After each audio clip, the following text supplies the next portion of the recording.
Marriage is a union of two individuals, a lifetime commitment that despite of difficulties, each one strive to overcome it. The challenges that come through a married couple's way will deepen their relationship. Marriage is sustained through openness to each other and the fidelity to the relationship. One has to be subordinate and be very understanding. Fulfillment is felt whenever difficulties, challenges are overcome.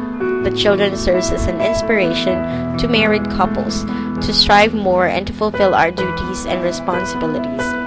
Through the many challenges, married couples bond strengthens. That is why their marriage can stay up to 20 years and above. Married couple Conchita and Virgilio Plaus is one of the very best examples.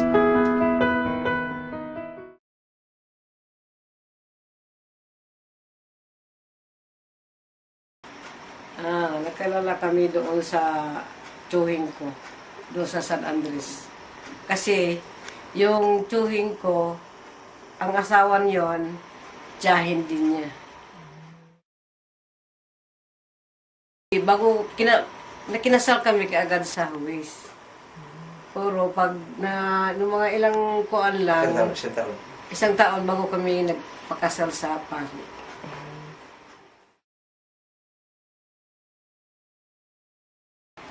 Simple lang yung kasal namin.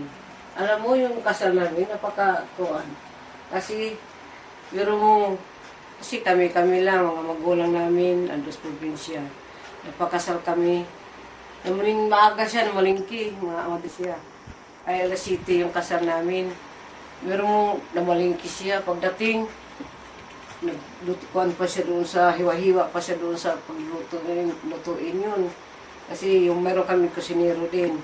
Sinamahan pa niya pag-hiwa-hiwa sa mga baboy, mga kuwan-kuin. Pagdating ng mga kuwan, alas 6:30, naligo siya. Ako naligo na rin ako. Siya, pagdating niya, naligo din siya, naghiwa-hiwa bago naligo, nagbihis. Yung suot na, yung litrato namin yun, ang suot namin. Tapos kuha namin sa umaga alas 7 ang kasal namin. Ay meron din kinasal din ng maaga rin doon. Alas 7:30 kasal natin tayo, no? Alas 7 may kinasal na din, alas 7 doon. Kaya para lang kaming kuha yung kasal namin kasi yung simbahan kumpleto ng kumpletong bulaklak. Eh kami ngayon ang nasunod.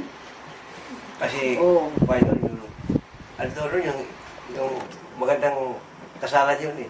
Ang ninong, yung panahon na yun eh, si Congressman Ocampo. Kasal na rin kami nakatira ng araw. Merong special doon na unang kasal.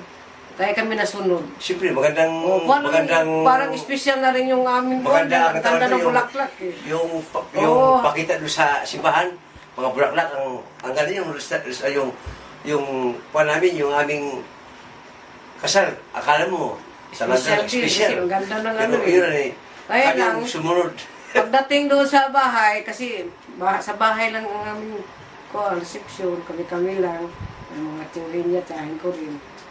Kami lang. Pagdating doon sa kasi litrato, tapos ang litrato, nagbihis naman siya, tulong mo siya luto-luto. O kawawa yung aming kasal. Hindi naman kawawa ba? Talagang mahirap na. Hindi yung kagaya ng iba na wala tayong pira. Wala kaming pira eh.